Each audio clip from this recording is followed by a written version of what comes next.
3 शादी के बाद मौत। हेतल कॉलेज कैंपस में बैठी थी। जब उसके क्लास पूरे हुए तो वह अपनी सहेली के साथ बातें कर रही थी।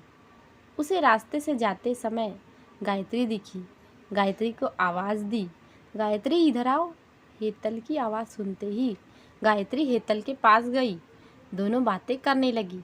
बातचीत के दौरान अचानक हेतल को याद आया कि उसने सुना है कि सुमन ने आत्महत्या कर ली है। इस बारे में गायत्री से जानना चाहा। सुमन, हेतल और गायत्री दोनों की यह बचपन की सहेली थी। गायत्री और सुमन दोनों एक दूसरे की पड़ोसी थी। हेतल दूसरे गांव में रहती थी। भले ही सुमन की 3 बार शादी की गई, लेकिन उसने आत्महत्या क्यों की, ऐसा सवाल हेतल के मन में आया। दरअसल वह अपनी प्यारी सहेली की आत्महत्या से बेहद दुखी थी। सुमन 9वीं कक्षा में थी, तभी उसकी पहली शादी हुई थी। सुमन देखने में बहुत सुंदर थी। वह होशियार, शालीन और भविष्य के सपनों में रंगने वाली लड़की थी। उसने अपने जीवन में कई सपनों को चित्रित किया था, पर घर के लोगों ने उसकी ज़बरदस्ती से शादी करवा दी। हेतल के पास इतने सारे सवाल थे कि वह नहीं जानती थी कि गायत्री से कैसे पूछूं, लेकिन हर बात की सच्चाई जानना चाहती थी। और आखिरी में गायत्री से पूछा कि सुमन ने आत्महत्या क्यों की। एक क्षण के लिए गायत्री चुप हो गई। जल्दी से उसके मुंह से शब्द नहीं निकल रहे थे। उसने गहरी सांस ली और बोलना शुरू किया। 3 साल पहले सुमन की शादी अबीर नाम के शख्स से हुई थी। वास्तव में उसकी बहुत अच्छी गृहस्थी चल रही थी। दोनों एक दूसरे से प्यार करने लगे थे।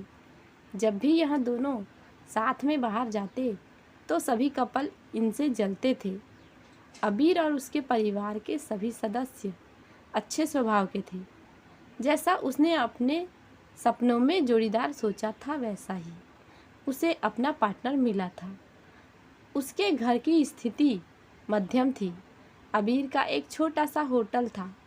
उसमें से उसके सारे खर्चे बांट देने के बाद कुछ पैसे बच जाते थे।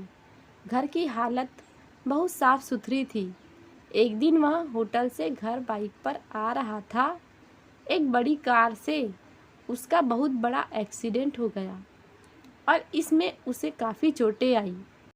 हादसे के बाद उसे अस्पताल ले जाया गया, लेकिन सिर में गंभीर चोट लगने के कारण इलाज के दौरान उसकी मौत हो गई।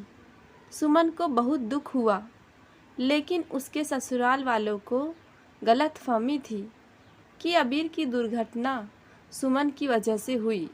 वह अपशगुनी है, ऐसा उनको लगता था। उनमें से कोई भी उसे समझ नहीं पाया।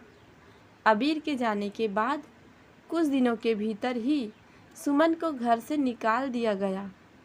उसे घर से बाहर निकालने के बाद वह मायके गई और कुछ दिन मायके में ही रही, लेकिन आसपास पड़ोसियों में चर्चा हो गई तो उसके माता पिता फिर से उसके लिए रिश्ता ढूंढने लग गए।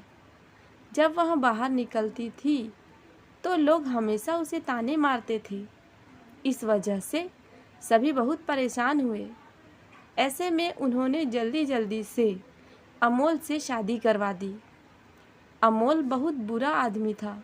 दारू पीता था, कुछ काम धंधा नहीं करता था, चोरी करता, मारपीट करता। उसका रोजाना यही काम था।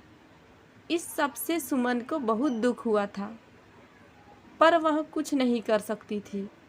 एक रात को वह देर से घर आया और जल्दी जल्दी में घर में कुछ ढूंढने लगा। सुमन ने उसे पूछा, पर उसने कुछ भी नहीं बोला। उसे जो चीज़ चाहिए थी वह उसे मिली नहीं। इस वजह से वह वहाँ से बाहर चला गया।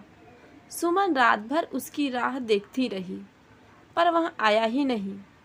दूसरे दिन पुलिस को उसका मृतदेह रास्ते के किनारे पड़ा हुआ मिला। उसका चाकू से किसी ने खून किया था। यह खबर सुमन को पता चली तो उस पर दुख का पहाड़ टूट पड़ा। कुछ दिनों तक वह अपनी ससुराल में रही, लेकिन बाद में ससुराल वालों ने उसे प्रताड़ित करना शुरू कर दिया। इस वजह से सुमन वापस मायके आ गई। घर आकर कुछ दिन ऐसे ही बीत गए। हर दिन आ रहा था और जा रहा था, लेकिन सुमन की स्थिति वही थी। उसकी तरफ देखा नहीं जा रहा था। उसका परिवार उसकी स्थिति को सहन नहीं कर सके, इसलिए उन्होंने उसकी वापस शादी करने का फैसला किया। उसके लिए रिश्ता ढूंढने लगे। उनके रिश्तेदारों में गौतम नाम का लड़का था। उसकी पहले से ही एक बार शादी हो चुकी थी और गौतम से सुमन की शादी करवा दी। सुमन बहुत खुश थी। शादी हुई और कुछ महीनों बाद उसे मालूम हुआ कि गौतम को कैंसर है, ब्लड कैंसर। इस बात का पता चलते ही उसके हंसते हुए चेहरे पर फिर से दुखी हो गया, लेकिन उसने हिम्मत से इन सब का सामना करने का फैसला किया। 5 महीने तक अपने पति की सेवा की, लेकिन आखिरकार 5 महीने बाद उसके पति की मौत हो गई। इस दुख से बहुत तंग आ चुकी थी। कुछ दिन बीत गए, लेकिन बाद में ससुराल वालों ने उसकी जिम्मेदारी लेने से इनकार कर दिया। उसे घर से निकाल दिया। उसके बाद वह फिर मायके चली गई, लेकिन उसके माता पिता, उसके भाई भाभी ने भी उसे घर में आने नहीं दिया। सभी तरफ से रास्ते बंद हो चुके थे। उसके लिए उसे उम्मीद की कोई किरण नज़र नहीं आ रही थी। अंत में उसने खुद को ख़त्म करने का फैसला किया। उसने जीवन समाप्त कर दिया। सुमन की यह कहानी सुनकर हेतल की आंखें आंसुओं से भरकर बह रही थी। पूरा दिन वह सुमन के बारे में सोचती रही। क्या इन तीनों घटनाओं में बेचारी सुमन का कोई भी दोष था? क्या उसके माँ बाप को सिर्फ उसकी शादी कर उसे हर बार किसी के पास भेज देना सही था? वो उसे अपने पैरों पर खड़ा करने की कोशिश भी कर सकते थे।